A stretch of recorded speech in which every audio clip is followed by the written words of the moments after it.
Yes, there is a limit to the number of piggyback style breakers allowed in a 20-circuit panel. The National Electrical Code, often referred to as the NEC, sets standards for electrical installations to ensure safety and proper functionality. These standards directly impact the number of piggyback style breakers permitted in a panel. Piggyback breakers, also known as tandem breakers or half-size breakers, are designed to allow two circuits to be installed in the space normally occupied by a single standard breaker. This is achieved by using a narrower breaker body that allows two breakers to fit side by side in one standard breaker slot. The primary reason for using piggyback breakers is to increase the number of circuits in a panel without increasing the physical size of the panel itself. This can be particularly useful in situations where space is limited or when additional circuits are needed in an existing installation. However, the NEC places limitations on their use to maintain safety and prevent overloading the panel. The key consideration is the panel's design and listing. Not all panels are designed or listed to accept piggyback breakers. The panel's label will indicate whether it is permitted to use these types of breakers and, if so, the maximum number allowed. This information is crucial and should always be consulted before installing any piggyback breakers. Ignoring this information can lead to code violations and potentially unsafe conditions. According to the NEC, the general rule is that a panel can only accept as many breakers as it has designated spaces. Each breaker space is designed to handle a specific load, and exceeding this capacity can overload the panel's busbar, which distributes power to the breakers. Overloading the busbar can lead to overheating, insulation damage, and potentially a fire. For a standard 20-circuit panel, the NEC allows a maximum of 2 single-pole breakers or 1 double-pole breaker to be installed in a single-pole space, but only if the panel is specifically listed and labeled for such use. A single-pole breaker controls a single 120-volt circuit, while a double-pole breaker controls a 240-volt circuit or 2 separate 120-volt circuits simultaneously.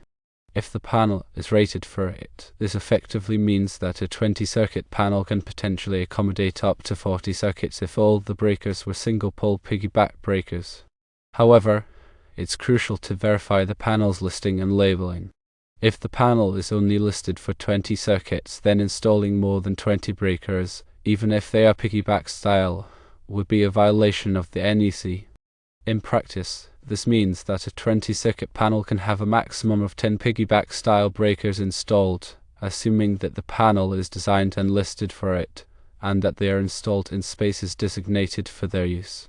This arrangement would allow for 10 standard breakers and 10 piggyback breakers, effectively doubling the number of circuits in those spaces. It is essential to note that simply having space in the panel does not mean it is permissible to install piggyback breakers. The panel's listing and labeling are the determining factors.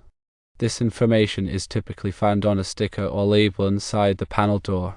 The label will specify the type and maximum number of breakers that can be installed. Always refer to this label before making any changes to the panel.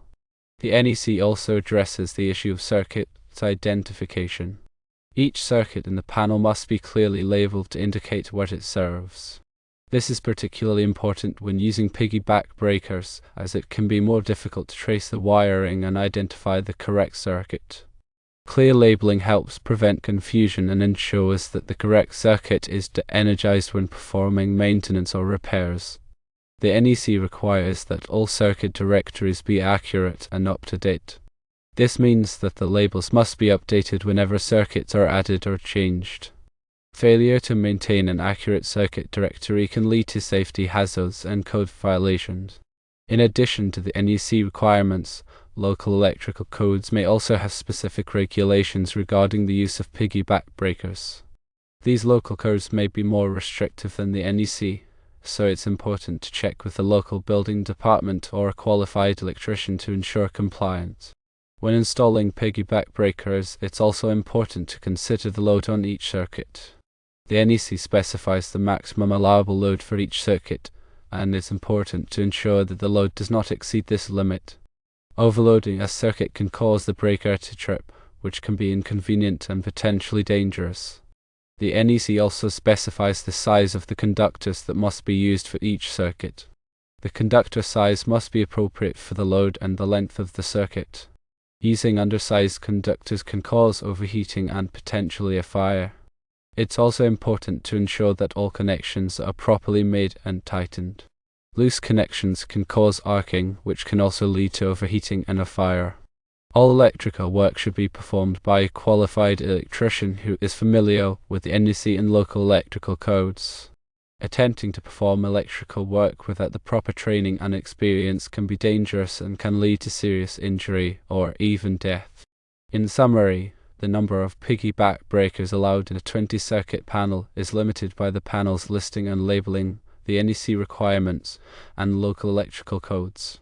Always consult the panel's label and a qualified electrician before installing any piggy-back breakers. Ensuring compliance with these regulations is crucial for maintaining electrical safety and preventing code violations.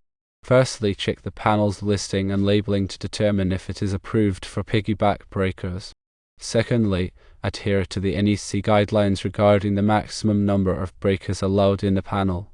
Thirdly, ensure that all circuits are properly labeled and that the circuit directory is accurate. Fourthly, consider the load on each circuit and ensure that it does not exceed the allowable limit. Fifthly, use the correct conductor size for each circuit. Sixthly, make sure all connections are properly made and tightened. Seventhly, consult with a qualified electrician if you have any questions or concerns. Eighthly, remember that local codes may be stricter than the NEC, so always check with the local building department. The NEC, the National Electrical Code, is a comprehensive set of standards that governs electrical installations in the United States. It is updated every 3 years to reflect changes in technology and best practices. The NEC is developed by the National Fire Protection Association, often called the NFPA, and is widely adopted by states and municipalities across the country. The purpose of the NEC is to protect people and property from electrical hazards. It covers a wide range of topics, including wiring methods, grounding, overcurrent protection, and equipment installation.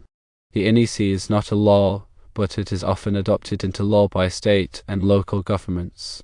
This means that compliance with the NEC is mandatory in many jurisdictions. The NEC is organized into chapters, articles, and sections. Each section contains specific requirements for electrical installations. The NEC also includes tables and examples to help clarify the requirements. The NEC is a complex document, and it can be difficult to understand without proper training and experience. That's why it's important to consult with a qualified electrician when performing electrical work. The NEC is constantly evolving to keep pace with changes in technology and industry best practices.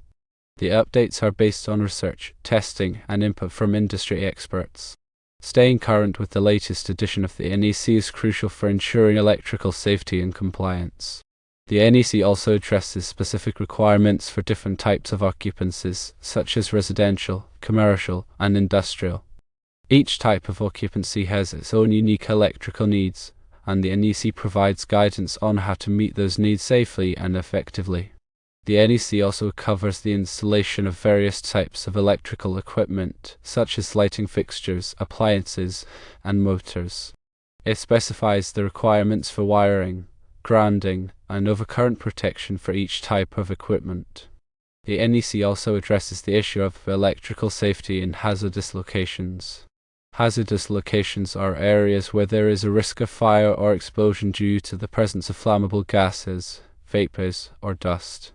The NEC specifies the requirements for electrical equipment and wiring in these locations to prevent ignition.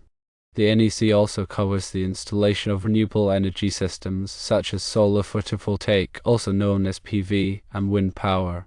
It specifies the requirements for wiring, grounding, and overcurrent protection for these systems. The NEC also addresses the issue of electrical safety in healthcare facilities.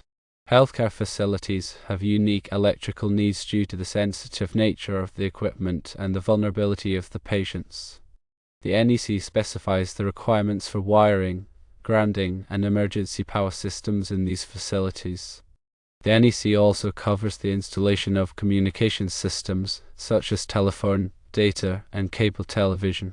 It specifies the requirements for wiring and grounding these systems to prevent interference and ensure proper functionality.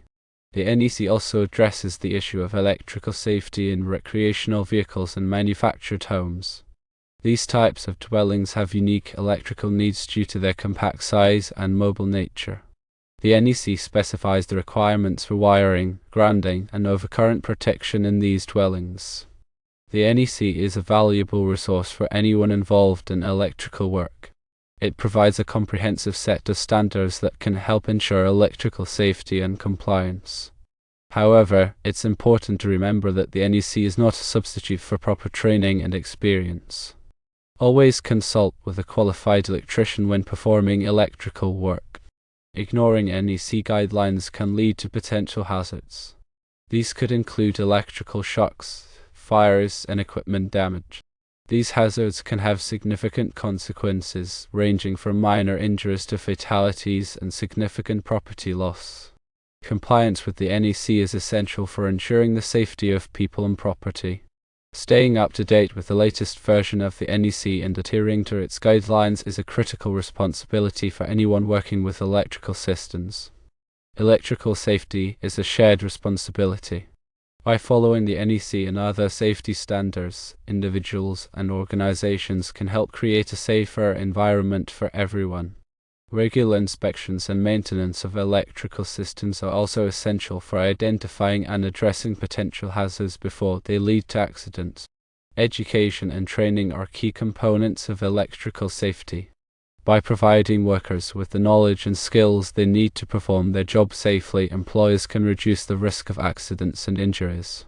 Public awareness campaigns can also help educate the public about electrical safety and prevent accidents in homes and workplaces. By working together, we can create a culture of safety that protects people and property from electrical hazards.